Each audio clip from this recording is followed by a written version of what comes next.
அனைவருக்கும் வணக்கம். இன்னைக்கு வந்து சோனம் வாங்சுக் அவருடைய 26வது நாள் ஃபாஸ்டிங். இந்த காலத்துலேயும் ஃபாஸ்ட் பண்ணி சில விஷயங்கள் சாதிக்கணும் அப்படின்னு நம்ம நாட்டுடைய நிலைமை.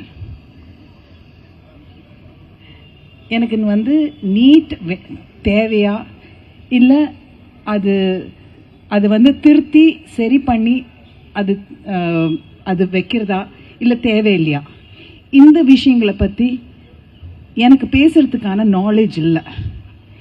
இன்னைக்கு காலையில் பாரஞ்சித் அவர்கள்கிட்டையும் நான் கேட்டேன், என்ன பிரச்சனைகள், ஏன்னா நீட்டை பற்றி நான் இன்னும் டீட்டெயில்டாக அதை ஸ்டடி பண்ணலை.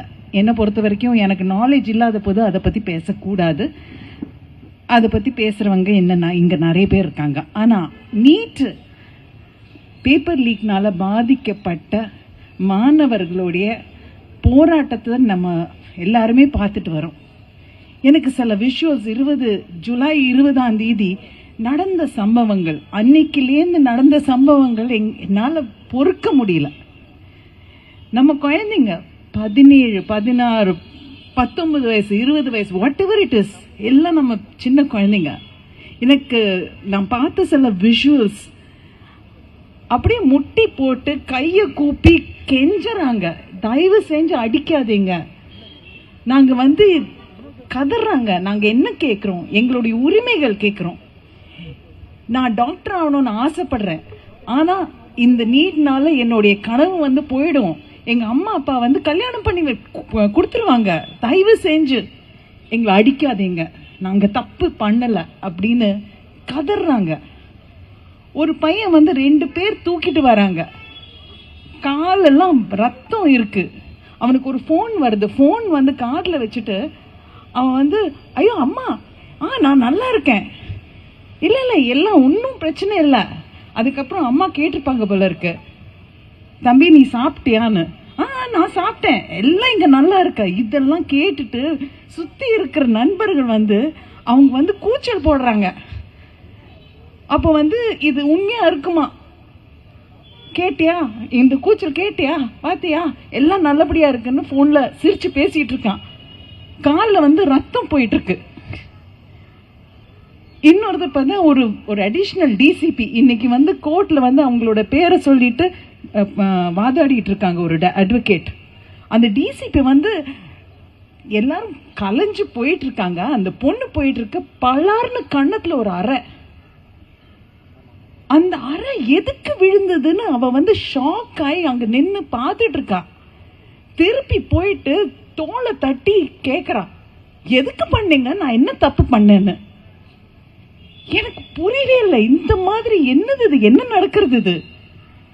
அதே சமயத்துல நம்ம ராத்திரி ஏர்லி மார்னிங் 4 o'clock வந்து வீடியோஸ் வருது, எல்லாரும் அங்கே படுத்துட்டு இருக்காங்க. நேஹா போரா அவங்க ஒரு வீடியோ எடுத்து காமிச்சாங்க, ஆமா எங்களுக்கு வந்து ஃபாரின்ல இருந்து நிறைய ஃபண்ட்ஸ் வருது, அந்த ஃபண்ட்ஸ் எல்லாம் வச்சு நாங்க வந்து ரொம்ப சொகுசா இருக்கோம், பாருங்க நடக்கிற அதே தரையில தான் நாங்க எல்லாரும் படுத்துட்டு இருக்கோம், எங்க பாத்ரூம் வந்து பாருங்க எப்படி இருக்கு, இங்கதான் நாங்க 25 நாளா இருக்கோம் அப்படின்னு. இது வந்து ஒரு 18ஆம் தேதி, ஜூலை 18ஆம் தேதி போட்ட வீடியோ.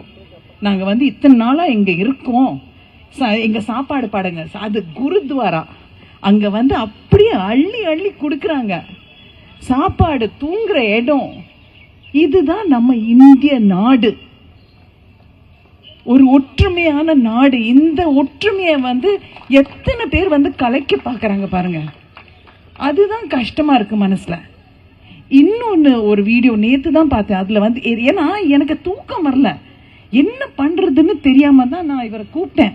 எங்கேயாவது ஏதாவது நடக்கிறதா, நான் வரணும், பேசணும், என் மனசு விட்டு பேசணும் அப்படின்னு நான் வந்தேன். அந்த பையன் ஒரு 16 வயசு பையன், அவன் வந்து ஒரு போலீஸ்கார ஏதோ தடுத்து நிறுத்தியிருக்காரு, மராட்டியில பையன் பேசிட்டு இருக்கான். ஏன் நிறுத்துற, எனக்கு என்னுடைய உரிமைகளை பத்தி எனக்கு தெரியும், என்னோட உரிமை வந்து article 19, I have the freedom of speech.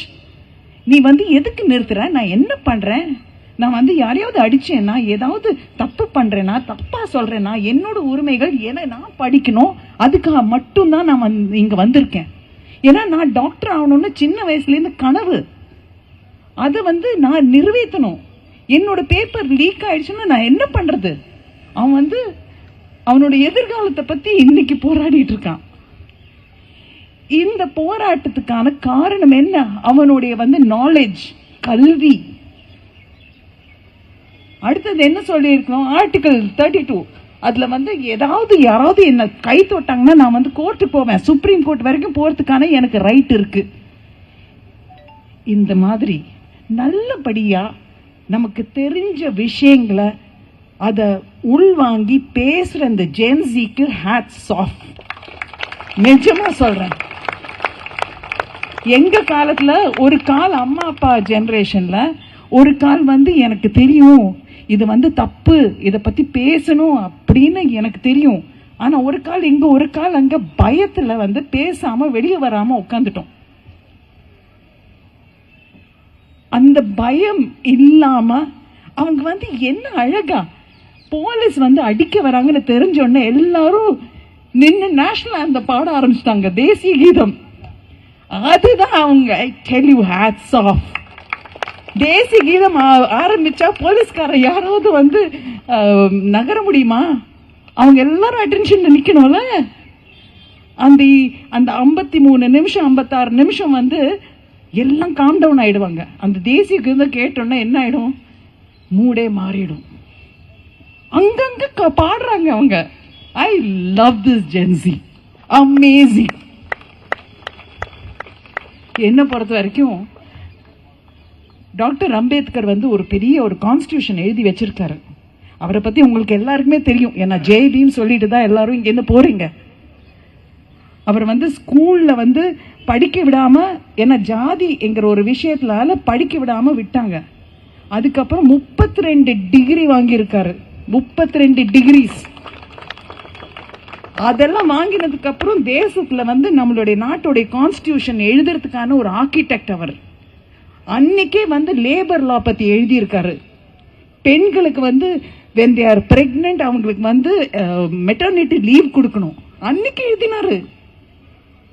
இன்னைக்கு இது வந்து அமெண்ட்மெண்ட் கிடையாது, கான்ஸ்டிடியூஷன் அமெண்ட்மெண்ட் கிடையாது.